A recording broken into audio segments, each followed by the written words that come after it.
Welcome to the Junior High Humanities Podcast, where our students dive deep into the heart of what it means to be fully human. Every episode is a student-driven journey featuring their unique insights, reflections, and discoveries from their humanities assignments. Stay tuned to the Junior High Humanities Podcast for a captivating exploration of humanity, faith, and learning.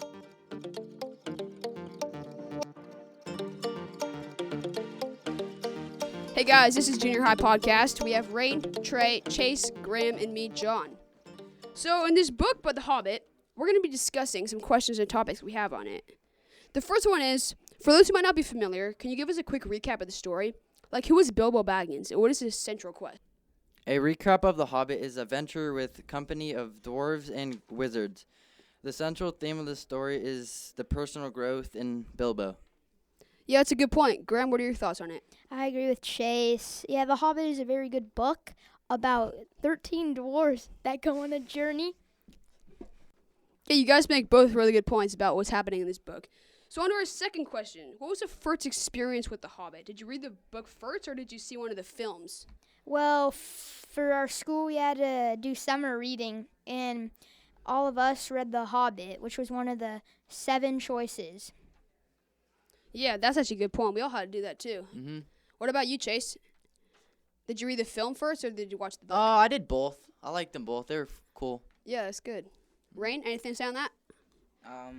No. I just hear it from my friends. Okay, we're on to our third question. Why do you think this book, originally written for children, has such an enduring appeal for readers of all age? I think because there's always like an adventure and there's like moral lessons that come from the book. That's what makes it good for like all ages. Yeah, because I feel like in life, everyone has adventures and stuff they go on, and it's not just for little children that read this book. Even though it's a fantasy book, it could be still like appeal to everybody. I know, and it's like good for like all ages. Yeah, that's a good point. Okay, next. J.R.R. Tolkien was a professor and a veteran of World War I. Why do you see his background influencing the themes in the world building of this novel? Yeah, he was a language expert, so he made the world feel real by giving everything history, names, and details. I like the book just because that. Yeah, Ray, and that's actually really true, because he uses all of his adventures in the war to make the book really kind of reflect off of that. Okay, next to our fifth question. So Bilbo starts as a very reluctant hero. At what point in the story do you think he truly embraces the adventure side of him, and why? So for me, on this one, I feel like at the beginning, he was kind of more of a timid, hobbit, and he didn't really, want to go out on adventures because he kind of, wanted to stay comfy in his own home and didn't want to experience the hardships of life. And I feel like during more of the end of the book, he really realized that, going out on adventures really helps you spiritually and feel ready for everything else life has to offer. Yeah. So let's talk about the dwarves. What role does Thorin Oakenshield play in the group's dynamic? Is he a good leader, or is his motivations too clouded by greed? I think his motivation's too crowded by lead because he thinks he's the best, and he actually isn't, and he's overpowers over everyone. And I think he's just kind of too greedy to getting the treasure back, and I feel like he doesn't really care about his company. I think he just wants to get his treasure back from Smaug, and that's all he wants, and just go home. Yeah, he needs redemption. Yeah, he just wants the power over everyone. But I think he could be a good leader. I think he doesn't just think too much about himself, but he is a little bit selfless, and he really puts other people first sometimes. Okay, guys, on to question 7 for today. The character of Smaug is a central force in the story, but we don't meet him until late in the book. How does Tolkien build up a fear and anticipation of this dragon? Tolkien builds up a fear by all things Smaug has stolen and all people he has killed in the book. Yeah, they do mention a lot of devastation in it, and they make him think of a big, horrible dragon that is really dangerous and no one wants to be around. Yeah, so we've already been through, looks like 8 questions so far, and on to our 8th one. The One Ring is a mere magical trinket in the book, but it becomes the focus of The Lord of the Rings. How do you view the ring's first appearance in the context, and how does knowing its future change how you read the scene with Gollum? Yeah, when the rings show up in The Hobbit, it doesn't seem like a big deal, but when you read The Lord of the Rings, it's like the powerful, only ring.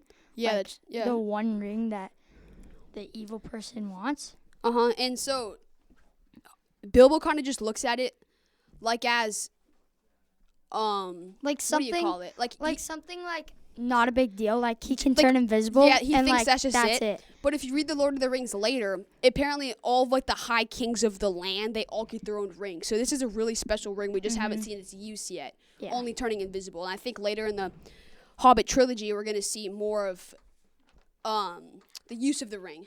Yeah. Also, this is a preview of the Lord of the Rings. It has rings in its name, so it's obviously going to be a big deal. Yeah. Also, it's like the story behind the rings. So like, yeah. Okay, so next to our 9 question. Greed is a major theme, particularly with Smaug and the dwarves. How does the novel show the destruction power of the desire for material wealth? What do you have on that, Rain? Yeah, it shows that wanted too much stuff like Smaug and the dwarves' gold can cause bad problems. Yeah, that's a really good point Rain just made. And I feel like all of the treasure that Smaug has really shows his desire and just wealth that he really dies for. Okay, we have our 10th question coming up. The novel presents several difficult cultures. Hobbits, dwarves, elves, and men. How does Tolkien use the different groups to explore ideas of home, community, and identity? Okay, so for me on this one, since we have these 4 groups of living things, Tolkien really uses ideas of like the home and where they live and how the Hobbit lives in like a hobbit hole underground, kind of like an animal, you know. And some of the people like relate and they can be friends, like the elves and the dwarves. I feel like they have connections, but the goblins are kind of like solitary and they don't have a lot of friends with like the elves and stuff because the goblins are kind of more like vicious in creatures. Mm-hmm. Yeah, I agree with that, because in The Hobbit, there's a lot of different goblins, elves, and humans in the book. Yeah. And And there's like different like like things that happen in the book, like for the goblins and like the wolves, like they get attacked. So like that's just It's different like opportunities they go around. It's kind of hard for them, like difficult. And yeah, we can see also that sometimes the elves and the dwarves and stuff, they can be friends, but sometimes, as you saw, when the Elven King trapped the dwarves in the castle, they weren't very friendly that time. But after the book, they kind of teamed up to help win the war. Next question, guys. For Chase, what do you think this means? Many people say The Hobbit is a lighter, more whimsical story than The Lord of the Rings. Do you agree with that? And what are some moments in the book that are surprisingly dark or serious? Yeah, I agree with that. One moment in the book is when, like, the dark dragon Smaug got a sickness and he got sick. And another one is when Hobbit got betrayed. Oh yeah, also another one in the book is when he's in the cave and he found Golem, and Bilbo found Golem's secret ring in the lake, and Golem was trying to threaten him to give him it back, but Bilbo didn't give it back. And also, at the beginning of the story, they had the big trolls, and they like kind of they're about to kill the dwarves. They put them in sacks and everything, and if it wasn't for Bilbo, they probably all would have died in the fire that they were trying to eat them, and that was a pretty serious moment. yeah, and like the spiders when like the like 13 or like 12 doors like were like about to get eaten, and like Bilbo like literally like. Yeah, that's when the magic ring really came to use, because the Yeah. spiders couldn't see him, and he started them mocking them. That was pretty funny. Yeah, I think Bilbo's really savage because he stands up for the dwarves and he's not really scared of anything. So, yeah. Because of that ring that he got. Yeah, and I think there were a lot of dark and surprising acts in this book. But I do agree that Lord of the Rings is also kind of more, what do you call it, like deep, and there's a lot of meanings into it, and it's a little more not straightforward as The Hobbit is. Yeah, that's true. Yeah. But The Hobbit also is pretty deep, and you really have to read it to understand. It's not just a quick book where you just read like a page, and you like totally understand what's happening. Like You they have to read get the to whole parts, thing. there's a lot of description and details and figurative language to make it good. Yeah. Guys, we're back on now. We're on our already 12th question. The Battle of the Five Armies is a huge climax. What do you think is the moral of this conflict, especially with Bilbo's decision to give away the Arkenstone? Yeah, so the Battle of the Five Armies is a pretty big deal, and it was with all of the people fighting for the treasure. And I think when Bilbo gave away the Arcus Stone, I think it was for the best because he knew that Thorin was just going to be greedy with it, and he really wanted it bad. During the point, though, I did think that Bilbo should have just gave it to him, but I realized his thinking at the end and how it was a good idea not to just give the Arcus Stone away to Thorin. But he actually gave it to the other people. And there was like a really big surprise when the goblins were coming. Like, I thought it was like over. I know. Like, the eagles came. Yes, the eagles they met before. Yeah, that was good. Yeah, I agree too. The moral of the fight was to get the jewels after Smaug died. Yeah, and to say what Trey was talking about, when those eagles came, because they asked for the people asked for help earlier, and the eagles came and saved them from the fire when the goblins were below them. So the eagles are really doing help for the goblins. Rain, what do you have to say on any of this stuff? Yeah, I want to say that after the long journey, we can just see Bilbo is still kind. He doesn't look his character on the start. He still want peaceful. He doesn't want to fight. He doesn't care about how many monies, how many treasure he have, and just like Gandalf said, he can be very wise. Yeah.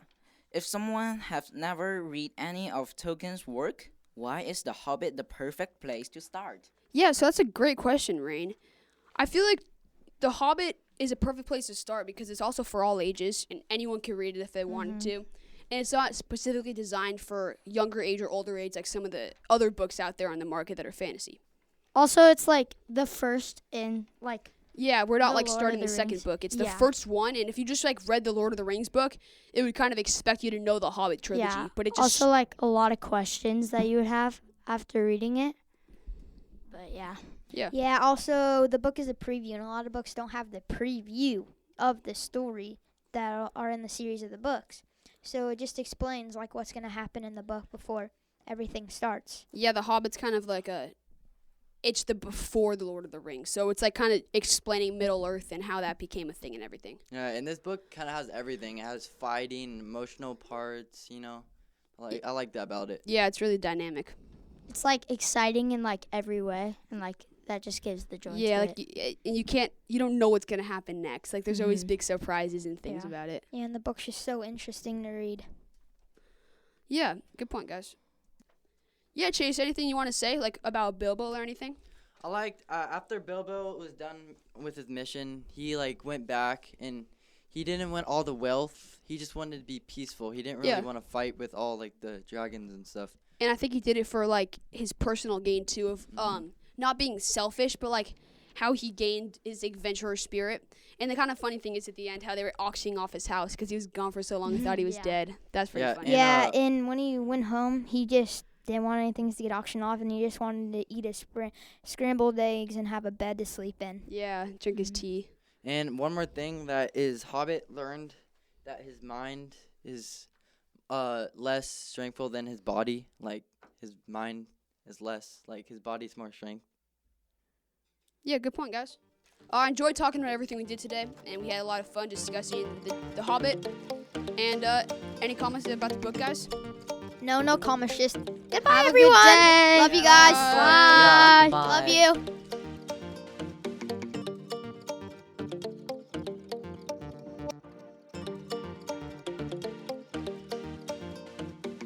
This episode has been a production of the Capistrano Valley Christian Schools Podcast Network.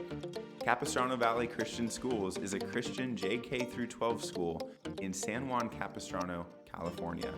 Be sure to check out, subscribe to, and leave a review of this show and the other shows on our network on your podcast player of choice. Doing so supports the school community in a multitude of ways.